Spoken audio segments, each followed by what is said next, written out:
Hey guys, I know Tsite's coming up, and I know my trainees are all cramming, and you're to that last little bit, and you're like, I don't even know what to study. There's so much information. You're not alone. That's everybody.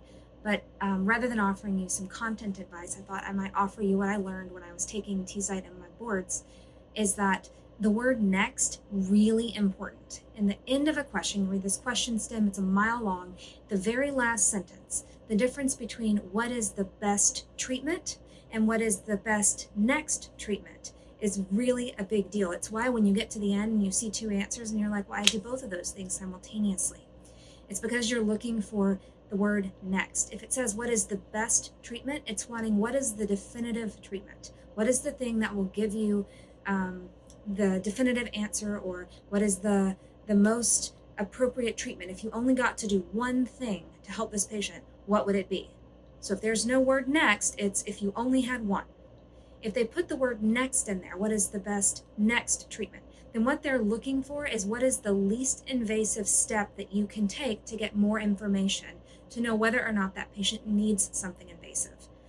Example, if they give you a pulmonary nodule patient or question and they ask you what is the best treatment, then they're going to have some sort of definitive management in that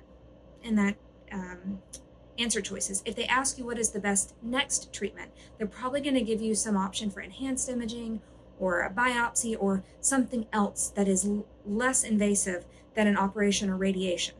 So again, you're looking for the word next, and that means when you get those big long question stems, go to the bottom first and look and see, is it asking you for the best next or the best whatever it is treatment? The next piece of advice I'll give you is when you're looking at staging, for example, the lung cancer staging, everyone always starts with the numbers, like this many centimeters to this many centimeters is this, and that's, we all get stuck there. But it's those little things like, does it cross the fissure? Is it in, ipsilateral multiple lobes, or, have we crossed the mediastinum? Knowing those and what upstage is a patient, that's the question that always gets asked. And so advice would be, you come up with a scheme that lets you shorthand the stages with all those weird little things in it, and you practice writing it, and you get to where you can write it in under a minute. Then the first minute of your test, you take that whiteboard and you take that marker and you write it out.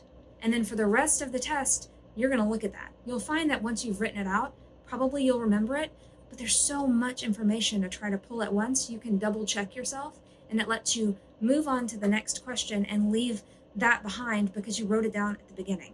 So the lung cancer staging, some of the echo criteria for aortic stenosis and mitral regurgitation, and then esophageal cancer, all of those things were the ones that I chose to sort of get my shorthand 1 minute. So the first 2 minutes of my exam was writing those things down.